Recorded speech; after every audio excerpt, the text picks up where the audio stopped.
The morning sun cast long shadows across the Grand Palace courtyard as Marcus Williams adjusted his pristine uniform for what he thought would be another ordinary day. At 28 years old, he had served as a member of the Royal Guard for nearly 6 years, following in the footsteps of his father and grandfather before him. The crisp autumn air carried the scent of fallen leaves and the distant sounds of the awakening city beyond the palace walls. Marcus had always taken pride in his appearance and conduct. His uniform was immaculate, his posture perfect, and his dedication unwavering. Standing at 6 feet tall with broad shoulders and a kind face, he embodied everything the Royal Guard represented: honor, duty, and service to the crown. His colleagues respected him not just for his professionalism, but for his genuine warmth and willingness to help others, whether they were fellow guards, palace staff, or visitors. The palace itself was a magnificent structure, centuries old, with towering spires and intricate stonework that told stories of generations past. Marcus never tired of walking its corridors, knowing that he was part of something much larger than himself. Each morning, he would arrive early, spending a few quiet moments in the guard quarters, preparing mentally for the day ahead. Today felt no different, yet something in the air seemed charged with an energy he couldn't quite identify. His shift began at 7 in the morning, and his first assignment was to oversee the main entrance where dignitaries and official visitors would arrive throughout the day. The position required not just vigilance but also diplomatic skills, as he would be the first face many important guests would see. Marcus took this responsibility seriously, understanding that his behavior reflected not just on himself but on the entire royal institution. As the morning progressed, everything seemed routine. A few early morning deliveries, some staff members arriving for their shifts, and the usual flow of administrative personnel coming and going. Marcus exchanged pleasantries with the gate staff, checked security protocols, and maintained his watchful presence. The autumn sun climbed higher, warming the stone courtyard and creating dancing patterns of light and shadow through the ornate iron gates. Around 10:30, a black sedan pulled up to the main entrance. Marcus immediately recognized the vehicle as belonging to Lord Chancellor Edmund Blackwood, one of the most powerful and influential figures in the government. Blackwood was known throughout the palace as a man of considerable authority but also notorious for his harsh temperament and demanding nature. He had a reputation for treating staff poorly and expecting immediate, unquestioning compliance with his every wish. As the sedan came to a stop, Marcus stepped forward to perform his duties. He approached the vehicle with the same professional courtesy he extended to every visitor, regardless of their status. The chauffeur quickly exited and moved to open the rear door, but before he could reach it, Lord Blackwood had already emerged from the vehicle, his face already showing signs of irritation. Lord Blackwood was a man in his early 60s, impeccably dressed in an expensive tailored suit, with silver hair and cold gray eyes that seemed to look through people rather than at them. His presence commanded attention, but not the kind that inspired respect, rather, it was the attention one pays to a potential threat. He carried himself with an arrogance that suggested he believed himself above the rules that governed others. Marcus approached with a respectful bow. "Good morning, Lord Chancellor. Welcome to the palace. May I assist you with anything this morning?" Blackwood barely glanced at Marcus, his attention focused on something else entirely. He was fumbling through his briefcase with visible agitation, muttering under his breath. Papers were scattered, and his movements were becoming increasingly frantic. It was clear that he was looking for something specific and growing more frustrated by the moment. "Where is it?" Blackwood muttered, his voice carrying a sharp edge of anger. "It has to be here somewhere." Marcus maintained his position, ready to assist if needed but respecting the Lord Chancellor's space. He had dealt with stressed officials before and knew that sometimes the best approach was to simply be available without being intrusive. However, he could sense that this situation was different. There was something almost desperate about Blackwood's search, and his agitation was escalating rapidly. After several minutes of increasingly frantic searching, Blackwood suddenly stopped and looked up, his face flushed with anger and embarrassment. His gray eyes fixed on Marcus with a look that was both calculating and hostile. It was as if he was looking for someone to blame for his predicament, and Marcus, unfortunately, was the closest target. "You," Blackwood said, his voice low and dangerous. "Did you see anyone near my vehicle before I arrived?" Marcus straightened slightly, maintaining his professional demeanor despite the hostile tone. "No, sir. The area has been secure and monitored. Your vehicle arrived directly from the street without any incidents that I observed." Blackwood's expression darkened further. "Are you certain?" "Because I'm missing a very important document, and if security here has been compromised, there will be serious consequences." The accusation hung in the air like a dark cloud. Marcus could feel the weight of Blackwood's suspicion settling on him, but he remained calm and truthful.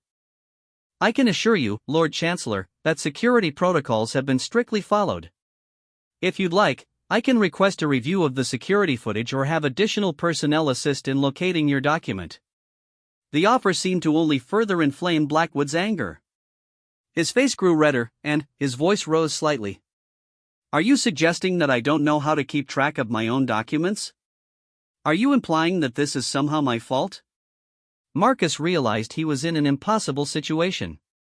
No matter how carefully he chose his words, Blackwood seemed determined to interpret them as either incompetence or insubordination. The Lord Chancellor was clearly under significant stress about the missing document, and that stress was now being directed entirely at Marcus. "Not at all, sir," Marcus replied carefully. "I was simply offering assistance in whatever way might be helpful."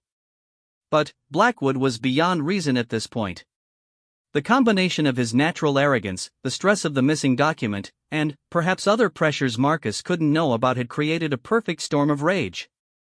The Lord Chancellor stepped closer to Marcus, his presence intimidating and aggressive. "You guards think you're so important, don't you?" Blackwood said, his voice dripping with contempt.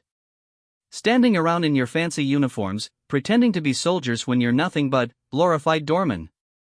You have no idea what real responsibility looks like, what real power means." The word stung, but Marcus had been trained to deal with difficult situations and personal attacks. He maintained his composure, though he could feel his heart rate increasing. Around them, other palace staff and guards had begun to notice the confrontation, but no one dared to intervene with someone of Blackwood's status. "I understand you're frustrated, sir," Marcus said, his voice steady despite the growing tension. "Perhaps if we could move this conversation to a more private location, we could better address your concerns." The suggestion was reasonable and offered Blackwood a way to de-escalate the situation while saving face. But, instead of accepting the olive branch, Blackwood seemed to take it as another challenge to his authority. "Don't tell me what we should do," Blackwood snapped. "You don't give me suggestions. You don't offer me advice. You follow orders and stay out of the way of people who actually matter." The confrontation had now attracted a small crowd of onlookers, including several other guards, palace staff members, and even some early visitors. Marcus was acutely aware that whatever happened next would be witnessed by many people, and the reputation of the royal guard could be affected by how he handled this situation. Blackwood seemed to feed off the attention, his anger growing more theatrical. "Do you know who I am? Do you have any idea what I could do to your career with a single phone call?" Marcus did know exactly who Blackwood was, which made the situation even more challenging. He also knew that the Lord Chancellor did indeed have the power to cause serious problems for him professionally. But he also knew that backing down from bullying behavior, especially in front of other staff members, would set a terrible precedent. "I'm aware of your position, Lord Chancellor," Marcus replied respectfully but firmly. "However, I'm simply trying to do my job and assist you in whatever way possible." It was the wrong thing to say. Blackwood's face contorted with rage, and, in that moment, Marcus could see that rational conversation was no longer possible. The Lord Chancellor had moved beyond mere anger into something approaching fury, and Marcus realized that the situation was about to escalate in ways he couldn't control. "Your job?" Blackwood practically shouted. "Your job is to stand there and look pretty while real men make real decisions. Your job is to be invisible until someone like me needs something. You don't think, you don't question, and you certainly don't offer opinions to your betters." The insult was personal and professional, attacking not just Marcus but the entire institution of the Royal Guard. Around them, the crowd had grown larger, and Marcus could see the shocked faces of his colleagues. He knew that this moment would define not just his own reputation but potentially affect how the Royal Guard was perceived by the entire palace staff. Marcus took a deep breath, drawing on his training and his personal values. "Lord Chancellor, I respect your position and your authority. But I also have a duty to maintain professional standards and treat all visitors with appropriate courtesy. I've attempted to be helpful and respectful, and I would appreciate the same consideration in return." The words were carefully chosen and entirely appropriate, but they had the effect of pouring gasoline on a fire. Blackwood's face went from red to purple with rage, and Marcus could see that he had crossed some invisible line in the Lord Chancellor's mind. "How dare you?" Blackwood whispered, his voice now deadly quiet but somehow more threatening than when he had been shouting. "How dare you speak to me about courtesy and consideration? You're nothing. You're nobody. You're a servant in a fancy costume, and you've just forgotten your place." The tension in the courtyard was now palpable. Everyone present understood that they were witnessing something unprecedented, something that would have consequences far beyond this single moment. Marcus stood his ground, maintaining his dignity even as he realized that his career might be in serious jeopardy. What happened next would shock everyone present and become the talk of the palace for months to come. Blackwood, in his rage and frustration, suddenly raised his hand and struck Marcus hard across the face. The sound of the slap echoed across the stone courtyard like a gunshot, and, for a moment, everything fell completely silent. Marcus stumbled slightly from the force of the blow, his hand instinctively moving to his reddened cheek. The shock of the physical assault was evident on his face, but even more shocking to the witnesses was what happened next. Despite having just been humiliated and physically attacked in front of dozens of people, Marcus did not retaliate. He did not raise his voice. He did not even step back. Instead, he slowly straightened himself, looked Lord Chancellor Blackwood directly in the eyes, and said quietly, "Sir, I believe you may want to reconsider your actions." The simple dignity of his response, the complete lack of anger or revenge in his voice, created a moment of profound silence. Everyone present understood that they had just witnessed something extraordinary, not the violence of a powerful man against a subordinate, but the grace and strength of someone who chose restraint and dignity over retaliation. But the story was far from over. What would happen next would prove that sometimes the most powerful response to cruelty is not strength or anger, but simple human decency maintained under impossible circumstances. The silence that followed Marcus's restrained response seemed to stretch endlessly across the palace courtyard. Every person present stood frozen, witnessing something they had never imagined they would see: a Lord Chancellor striking a royal guard, and that guard responding with such composed dignity that it left everyone speechless. The autumn morning, which had started so peacefully, had transformed into a moment that would be remembered and discussed for years to come. Lord Blackwood himself seemed momentarily stunned by Marcus's response. Perhaps he had expected anger, retaliation, or at least some show of the intimidation he had intended to provoke. Instead, he was faced with a young man who maintained his dignity despite being publicly humiliated and physically assaulted. For just a moment, something flickered across Blackwood's face, perhaps a shadow of shame or recognition of how far he had gone. But that moment passed quickly. Blackwood's pride and arrogance reasserted themselves, and his expression hardened once again. He seemed to interpret Marcus's restraint not as strength but as weakness, not as professionalism but as submission. The crowd's silence only seemed to fuel his sense of power and righteousness. "That's right," Blackwood said, his voice regaining its harsh edge. "Know your place. Remember who you're dealing with." Marcus remained standing at attention, his cheek still bearing the red mark of the slap, but his posture unchanged. His fellow guards watched in amazement and growing anger at the treatment their colleague was receiving. Several of them had moved closer, their hands instinctively moving toward their weapons, not with any intention of using them, but as a natural protective response to seeing one of their own attacked. Among the crowd, word was already beginning to spread. Palace staff members were quietly but urgently passing information to their supervisors. Some had begun documenting what they had witnessed, knowing that such an unprecedented event would require official reports. The gravity of what had occurred, a government official physically assaulting a royal guard, was beginning to sink in for everyone present. But the person who would ultimately respond to this situation was someone no one had yet noticed approaching. Captain Sarah Henderson, the commander of the Royal Guard, had been conducting her morning inspection rounds when one of her officers had rushed to inform her of the incident in the courtyard. At 52 years old, Captain Henderson was a veteran of 25 years of service, having worked her way up from the ranks through dedication, competence, and an unwavering commitment to the values the Royal Guard represented. Captain Henderson was not just Marcus's superior officer, she was a mentor who had personally overseen his training and development. She knew Marcus to be one of her most reliable and professional guards, someone who exemplified the best qualities of their service. The report she received that Lord Blackwood had struck Marcus during some kind of confrontation was almost impossible for her to believe. As she approached the courtyard, Captain Henderson could see the crowd and immediately sensed the tension in the air. Her trained eye quickly assessed the situation, Marcus standing at attention but clearly shaken, Blackwood in an aggressive posture, and dozens of witnesses looking uncomfortable and uncertain. The red mark on Marcus's cheek told her everything she needed to know about what had transpired. Captain Henderson had dealt with difficult officials before, but never anything quite like this. The Royal Guard operated under strict protocols regarding their interactions with government officials, and those protocols were designed to maintain respect and professionalism on both sides. What she was seeing represented a complete breakdown of those expected standards. As she approached, several guards noticed her arrival and subtly came to attention. Marcus, who had been focused entirely on maintaining his composure in front of Lord Blackwood, became aware of his captain's presence and felt a mix of relief and apprehension. He respected Captain Henderson immensely and was mortified that his first major incident as a guard involved such a public confrontation.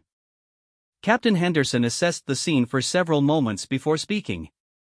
When she did, her voice carried the authority of her years of service and her position, but also a carefully controlled anger that those who knew her well could detect. "Lord Chancellor," she said, approaching with measured steps. "I understand there has been some kind of incident here this morning." Blackwood turned to face the new arrival, and, for a moment, his expression showed uncertainty. Captain Henderson's reputation was well known throughout the government circles, and, while she was technically subordinate to his rank, she commanded a different kind of respect, one earned through years of exemplary service rather than political appointment. "Captain Henderson," Blackwood replied, his voice attempting to regain its authoritative tone. "Yes, there has been an incident. Your guard here has been insufferably insubordinate and needed to be reminded of proper respect." The euphemism "reminded of proper respect" was Blackwood's way of minimizing what everyone present had witnessed. But Captain Henderson had already seen the evidence of what that reminder had entailed, and her expression remained carefully neutral as she processed this information. "I see," she said simply. "Guard Williams, please report what occurred here this morning." Marcus straightened further, if that was possible, and began to recount the events in clear, professional terms. He described Lord Blackwood's arrival, the search for the missing document, the escalating conversation, and, finally, the physical assault. Throughout his report, Marcus maintained complete objectivity, neither embellishing nor minimizing any aspect of what had occurred. As Marcus spoke, Captain Henderson listened carefully, occasionally glancing at the crowd of witnesses who nodded in confirmation of various details. She also observed Lord Blackwood's reactions, noting how his expression grew increasingly uncomfortable as the full sequence of events was laid out in Marcus's calm, professional manner. When Marcus finished his report, Captain Henderson turned back to Lord Blackwood. "Lord Chancellor, is Guard Williams's account accurate?" The question was simple and direct, but it placed Blackwood in an impossible position. To deny the account would be to contradict not just Marcus but dozens of witnesses. To confirm it would be to admit to behavior that was clearly inappropriate and potentially criminal. Blackwood chose a third option, justification. "The details may be accurate," he said, "but they fail to capture the full context. Your guard was disrespectful and insubordinate. He questioned my authority and offered unwanted advice. Sometimes strong correction is necessary to maintain proper order and discipline." Captain Henderson nodded slowly, as if considering this explanation. The crowd watched as two very different kinds of authority faced each other, one based on political power and the other on earned respect and professional competence. "I understand your perspective, Lord Chancellor," Captain Henderson said carefully. "However, I must inform you that physical assault on a royal guard is a serious matter that requires formal documentation and investigation, regardless of the circumstances that led to it." The words were spoken professionally and without accusation, but their implication was clear. Blackwood's face flushed again as he realized that this situation was not going to be quietly swept away as he had apparently expected. "Are you threatening me, Captain?" Blackwood asked, his voice rising slightly. "Not at all, sir," Captain Henderson replied calmly. "I'm simply explaining the procedures that must be followed when incidents of this nature occur. These procedures exist to protect everyone involved and to ensure that proper standards are maintained." What Captain Henderson did not immediately reveal was that she had already made a decision that would shock Lord Blackwood and everyone else present. As soon as she had confirmed what had occurred, she had quietly signaled one of her officers to contact the palace security office and request that the entire incident be formally documented and investigated according to protocols that apply to any assault on palace grounds. More importantly, Captain Henderson had recognized something that Lord Blackwood had apparently missed in his arrogance and anger. The entire incident had occurred in full view of multiple security cameras that continuously monitored the main entrance to the palace. Everything that had transpired, the conversation, the escalation, the physical assault, and Marcus's dignified response had been recorded in detail. As they spoke, palace security personnel were already reviewing the footage and preparing a complete record of the incident. Captain Henderson knew that this evidence would be crucial not just for any potential legal proceedings, but for protecting Marcus and the reputation of the Royal Guard against any attempts to mischaracterize what had occurred. But, beyond the procedural and legal implications, Captain Henderson was dealing with something more personal and profound. She was watching one of her finest guards maintain his composure and professionalism under circumstances that would challenge anyone's self-control. Marcus's behavior throughout this ordeal had been exemplary, and she was determined to ensure that his dignity and career were protected. "Lord Chancellor," she continued, "I would like to suggest that we move this discussion to a more private setting where we can address your concerns and resolve this matter appropriately." The suggestion was reasonable and offered Blackwood another opportunity to de-escalate the situation. But the Lord Chancellor seemed to interpret every attempt at diplomacy as a challenge to his authority. "There's nothing to discuss," Blackwood said sharply. "Your guard was insubordinate, I corrected him appropriately, and that should be the end of it. I expect this incident to be forgotten and your guard to be reminded of proper behavior when dealing with his superiors." The demand was outrageous, essentially asking Captain Henderson to ignore an assault on one of her guards and to treat the victim as if he were somehow at fault. But what made it even more shocking was that Blackwood seemed to genuinely believe this was a reasonable expectation. Captain Henderson's expression remained professional, but those who knew her well could see the steel in her eyes. "I'm afraid that's not possible, Lord Chancellor. Guard Williams has conducted himself with complete professionalism throughout this incident. The physical assault he experienced cannot be overlooked or forgotten, and I have a duty to protect all of my guards from such treatment." The statement was clear and uncompromising, and it marked the moment when the true nature of Captain Henderson's character became evident to everyone present. She was not going to sacrifice one of her guards to appease a powerful official, regardless of the potential consequences for her own career. Blackwood's face went through several color changes as he processed what he was hearing. The idea that a mere guard captain would refuse his demands and actually defend a subordinate against his authority was apparently almost incomprehensible to him. "Do you have any idea what you're risking here?" Blackwood asked, his voice low and threatening. "Do you understand what defying someone in my position could cost you?" Captain Henderson looked directly at Lord Blackwood, and, when she spoke, her words carried the weight of her years of service and her unwavering commitment to the principles she had sworn to uphold. "Lord Chancellor, I understand exactly what I'm risking. But I also understand what I would lose if I failed to protect the men and women under my command when they have conducted themselves with honor and professionalism. That loss would be far greater than any career consequence." The response left Blackwood speechless for a moment. He had apparently never encountered someone who would choose principle over self-preservation when faced with his authority. The crowd of witnesses watched in amazement as they realized they were seeing something extraordinary, a leader willing to sacrifice her own interests to protect a subordinate who had done nothing wrong.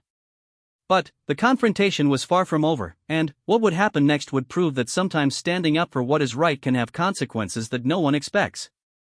The standoff between Captain Henderson and Lord Blackwood had reached a critical point, with dozens of palace staff and visitors watching in stunned silence. The autumn morning that had begun so routinely had transformed into a moment that would test the very foundations of honor, duty, and moral courage that the royal guard represented. Marcus stood witnessing his captain defend him against one of the most powerful men in the government, knowing that her career was now in jeopardy because of the incident he had been involved in. Lord Blackwood seemed to be calculating his next move, his grey eyes darting between Captain Henderson, Marcus, and the crowd of witnesses. The reality that his actions were being challenged rather than quietly overlooked appeared to be genuinely shocking to him. Throughout his career in government, he had grown accustomed to having his authority go unquestioned, regardless of how he chose to exercise it. "Captain Henderson," Blackwood said, his voice taking on a more formal and threatening tone, "I want to be absolutely clear about what you're choosing here. You're placing the career of a single guard above your relationship with my office. You're prioritizing some misguided sense of loyalty over practical political realities. I strongly advise you to reconsider this position before you make a decision you'll regret for the rest of your career." The threat was explicit now, delivered in language that everyone present could understand. Blackwood was offering Captain Henderson one final opportunity to abandon Marcus and preserve her own position. The crowd held its collective breath, understanding that they were witnessing a moment that would define not just these individuals but the integrity of the entire Royal Guard institution. Captain Henderson looked at Lord Blackwood for a long moment, then at Marcus, then back at the Lord Chancellor. When she spoke, her voice was steady and filled with quiet determination. "Lord Chancellor, I have given this situation very careful consideration. Guard Williams has conducted himself with exemplary professionalism under extremely difficult circumstances. He has maintained his composure, followed protocols, and treated you with respect even after being physically assaulted. If defending that kind of character and dedication puts my career at risk, then that is a risk I am willing to take." The response was everything Marcus could have hoped for and more than he had dared to expect. To have his captain stand so firmly behind him, despite the potential consequences, was both humbling and inspiring. Around the courtyard, other guards straightened with pride, recognizing that their leader was demonstrating the very principles they had all sworn to uphold. But Lord Blackwood's reaction was explosive. The idea that his authority could be so directly challenged, especially in front of so many witnesses, seemed to trigger something even deeper than the anger he had shown toward Marcus. "This is unacceptable," he shouted, his voice echoing off the stone walls of the palace. "I will not be lectured about professionalism by people who exist to serve their betters. You have both forgotten your places, and I guarantee you that there will be consequences for this insubordination." As Blackwood's voice rose, something unexpected happened. Other palace staff members began moving closer, forming a loose circle around the confrontation. Kitchen staff, administrative personnel, maintenance workers, and guards all began gathering, drawn by the commotion but staying because they recognized the importance of what was unfolding. Among those who approached was Mrs. Eleanor Patterson, the head of palace domestic staff, a woman in her 60s who had worked in the palace for over 30 years and was universally respected by everyone from the lowest kitchen assistant to the highest officials. Mrs. Patterson had a reputation for being fair, kind, and absolutely uncompromising when it came to treating people with dignity and respect. Mrs. Patterson had heard the shouting and come to investigate, but as she arrived and quickly assessed the situation, her expression grew increasingly stern. She had witnessed Lord Blackwood's behavior toward staff members before and had always been troubled by his treatment of people he considered beneath his station. "Lord Chancellor," Mrs. Patterson said, her voice carrying the authority of someone who had earned respect through decades of dedicated service, "perhaps this situation would be better addressed through proper channels rather than in a public confrontation." Blackwood whirled to face this new challenger, his face now showing frustration at what he saw as a conspiracy against his authority. "And who are you to tell me how to handle this situation? Does everyone in this place think they can question my decisions?" Mrs. Patterson had dealt with difficult personalities throughout her career, and she was not intimidated by Blackwood's bluster. "I am Eleanor Patterson, head of domestic staff.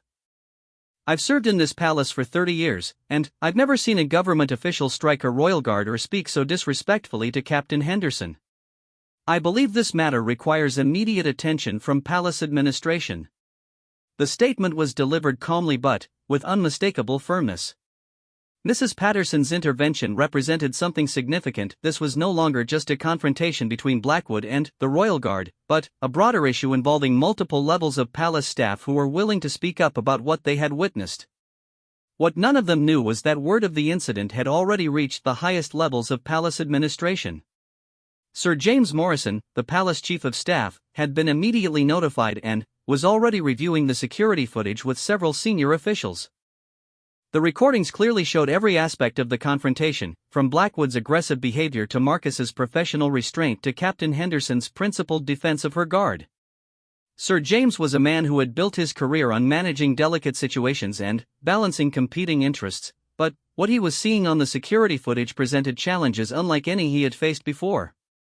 The clear evidence of Lord Blackwood's assault on Marcus, combined with the exemplary behavior shown by both guards, created a situation that could not be ignored or quietly managed away. Meanwhile, in the courtyard, Lord Blackwood was finding himself increasingly isolated. What had started as a private confrontation with a single guard had evolved into a public incident involving multiple palace staff members, all of whom were essentially challenging his behavior and supporting Marcus and Captain Henderson. "This is ridiculous," Blackwood declared, his voice showing signs of desperation as well as anger.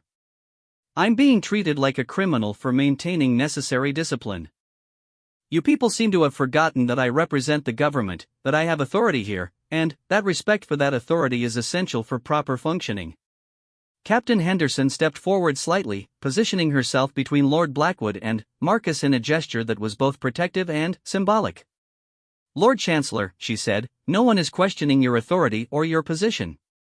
What we are addressing is the specific incident that occurred here this morning. Physical assault on a royal guard is a serious matter that must be properly documented and investigated, regardless of who is involved." The repetition of the word assault seemed to finally penetrate Blackwood's consciousness in a way that made him realize how serious this situation had become. For the first time since the confrontation began, he seemed to understand that this was not going to be resolved through intimidation or appeals to his authority. "Assault," he said, his voice rising in indignation. "That's a gross exaggeration of what occurred here. I simply reminded your guard of proper respect through appropriate correction." Mrs. Patterson, who had been observing the entire exchange, stepped forward with an expression of disgust. "Lord Chancellor, I witnessed the entire incident. What you did was strike Guard Williams across the face after he had been nothing but polite and professional with you. That is not appropriate correction, that is an attack on a young man who was simply doing his job." The direct confrontation from Mrs. Patterson seemed to shock Blackwood almost as much as Captain Henderson's earlier defiance. The idea that palace domestic staff would dare to characterize his actions in such terms was apparently beyond his comprehension. But the most significant development was yet to come.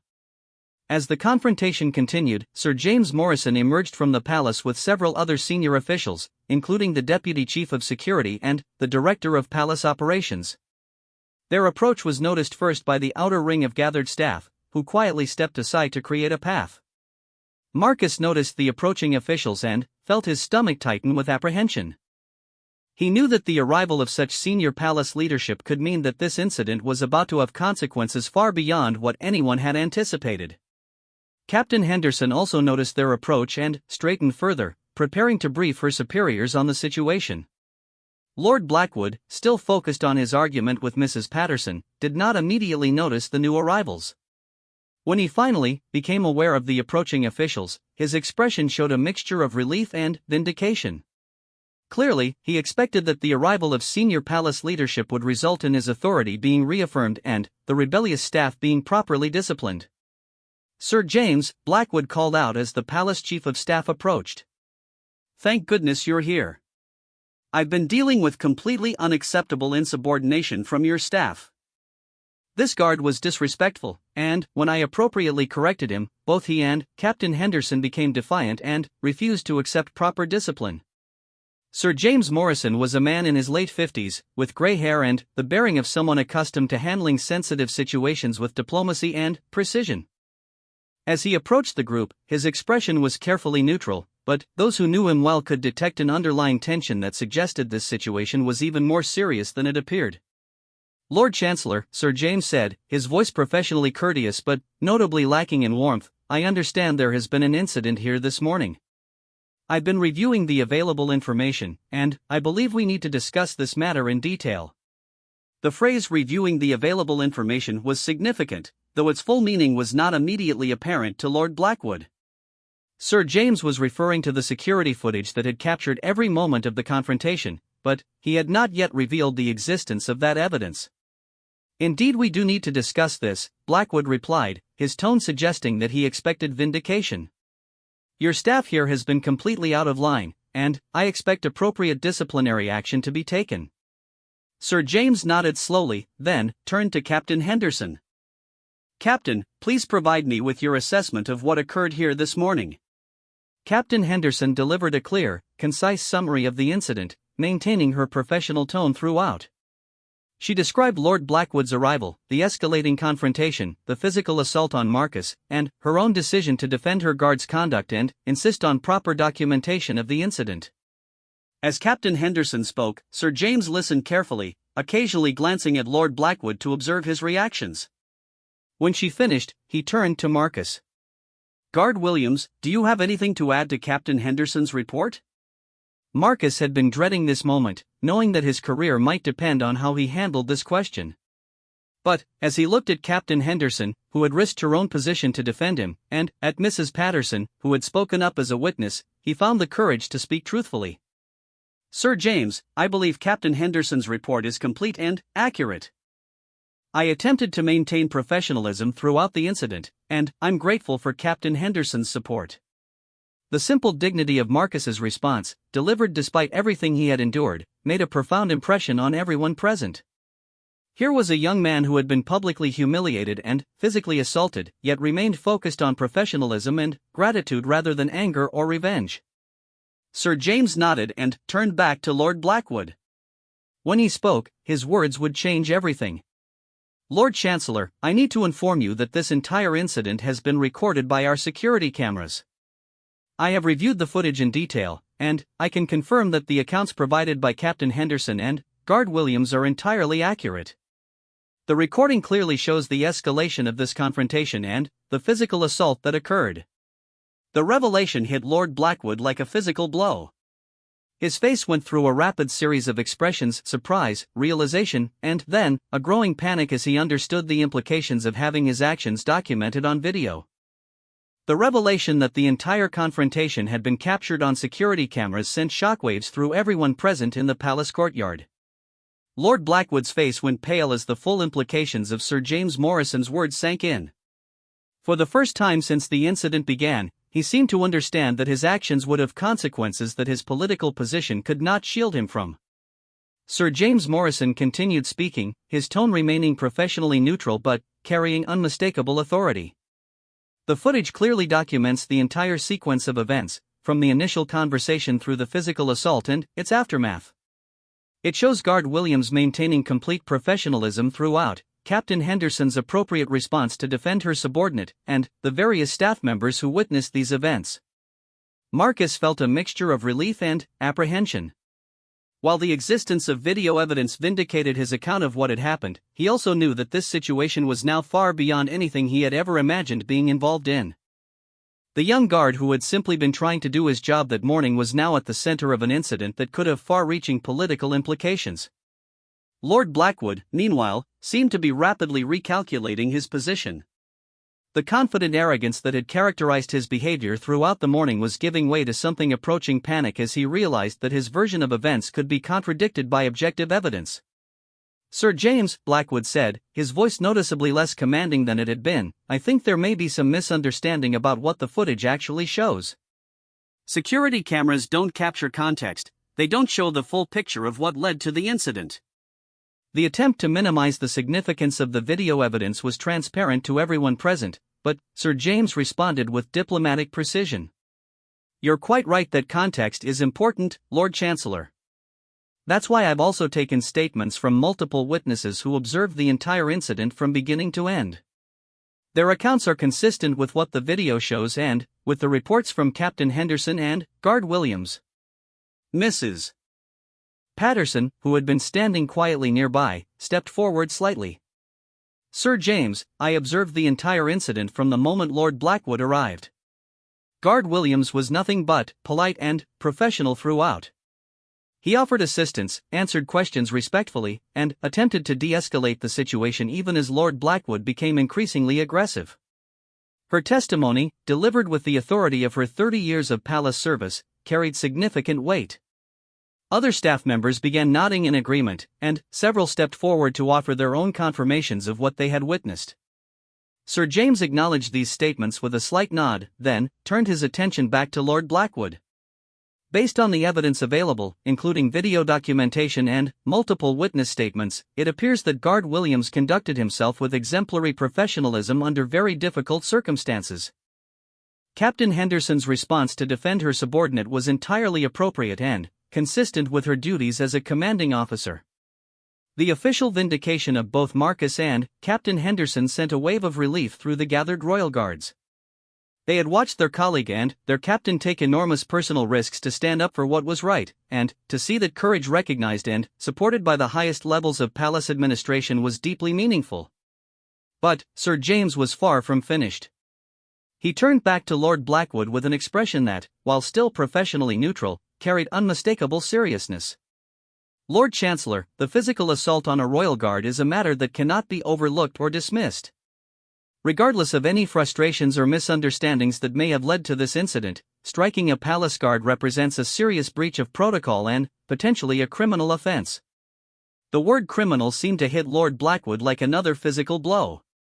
Throughout his career in government, he had grown accustomed to operating with a sense of immunity from the consequences that ordinary citizens might face. The suggestion that his actions could result in criminal charges was apparently something he had never seriously considered. "Sir James," Blackwood said, his voice now showing clear desperation, "surely we can resolve this matter internally without involving outside authorities.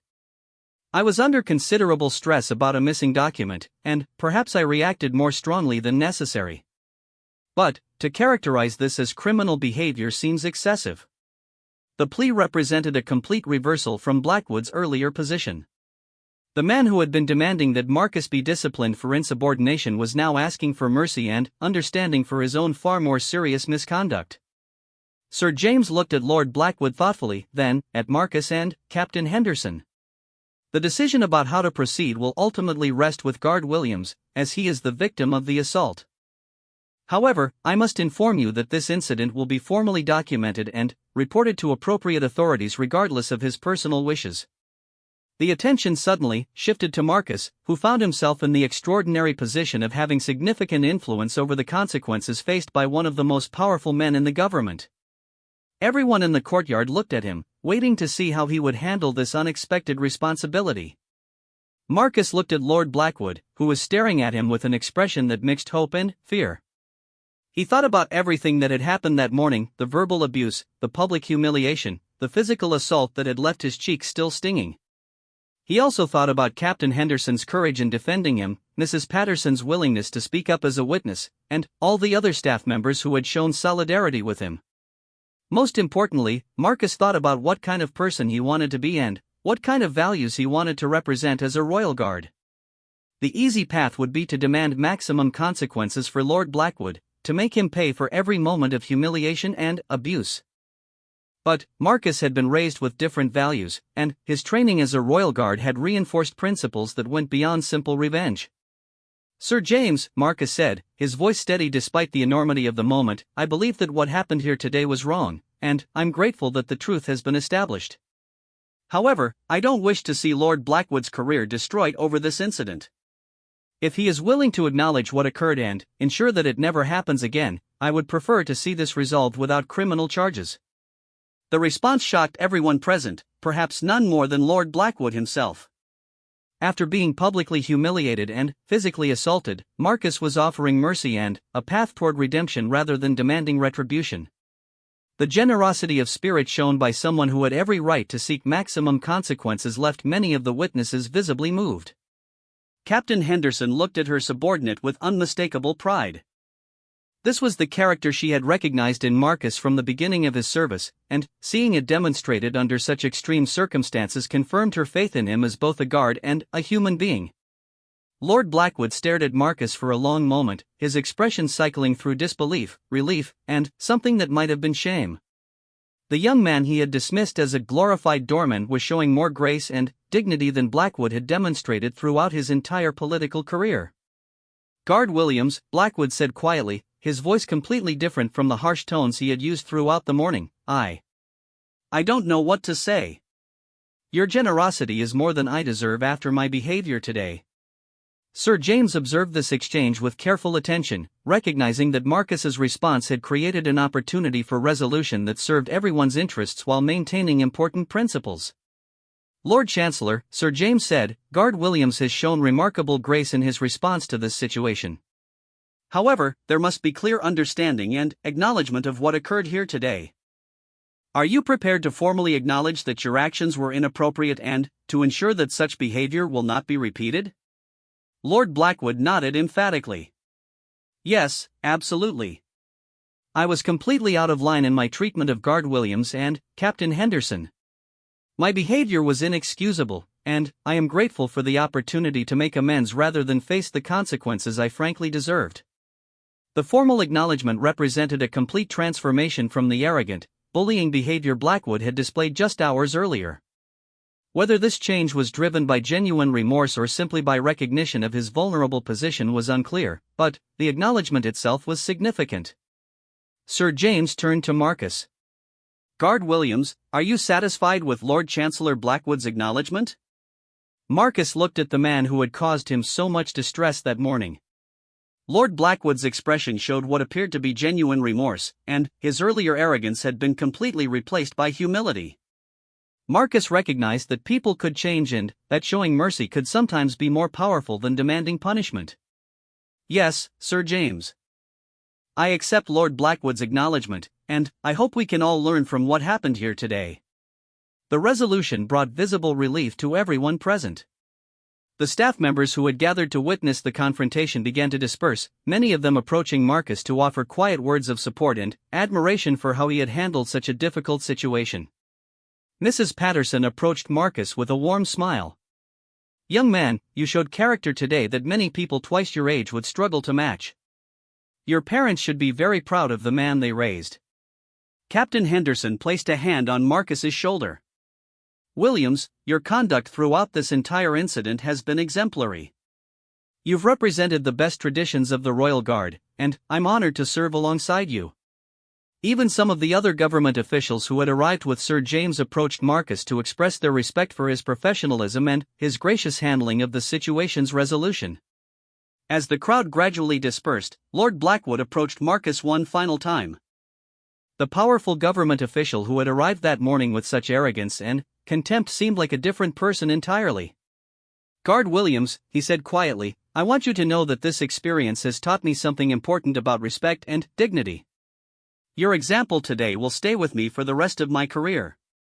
Thank you for showing mercy when you had every right to demand justice." Marcus extended his hand to Lord Blackwood. "We all make mistakes, sir. What matters is what we learn from them and how we choose to move forward." The handshake between the Royal Guard and the Lord Chancellor, witnessed by the remaining staff members, symbolized something profound about forgiveness, growth, and the possibility of redemption even after serious wrongdoing. As the courtyard finally returned to its normal quiet state, Marcus resumed his post at the main entrance. The morning that had started so routinely and descended into such conflict had ultimately become something extraordinary, a demonstration of how dignity, courage, and mercy could triumph over bullying and abuse of power. The red mark on Marcus's cheek gradually faded over the following days, but the memory of what had happened in the palace courtyard that morning would remain with everyone who witnessed it for years to come. It became a story told throughout the palace about the royal guard who took a hit to the face but responded with such grace that he transformed not just his attacker but everyone who saw his example. Captain Henderson's courage in defending her subordinate became legendary among palace staff, and her reputation was enhanced rather than damaged by her willingness to risk her career for her principles. Sir James Morrison's careful handling of the situation demonstrated that even the most powerful institutions could maintain their integrity when led by people committed to justice and fairness.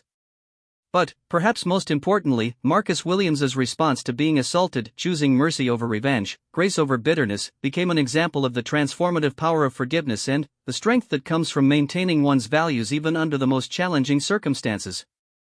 The story of what happened in the palace courtyard that autumn morning spread far beyond the palace walls, becoming a powerful reminder that sometimes the most profound victories are won not through force or retaliation, but through the quiet strength of character that refuses to be diminished by the worst behavior of others. Marcus continued his service as a royal guard for many years, eventually rising through the ranks to become a captain himself. Throughout his career, he was known not just for his professionalism and competence, but for his ability to bring out the best in others, even in the most difficult circumstances.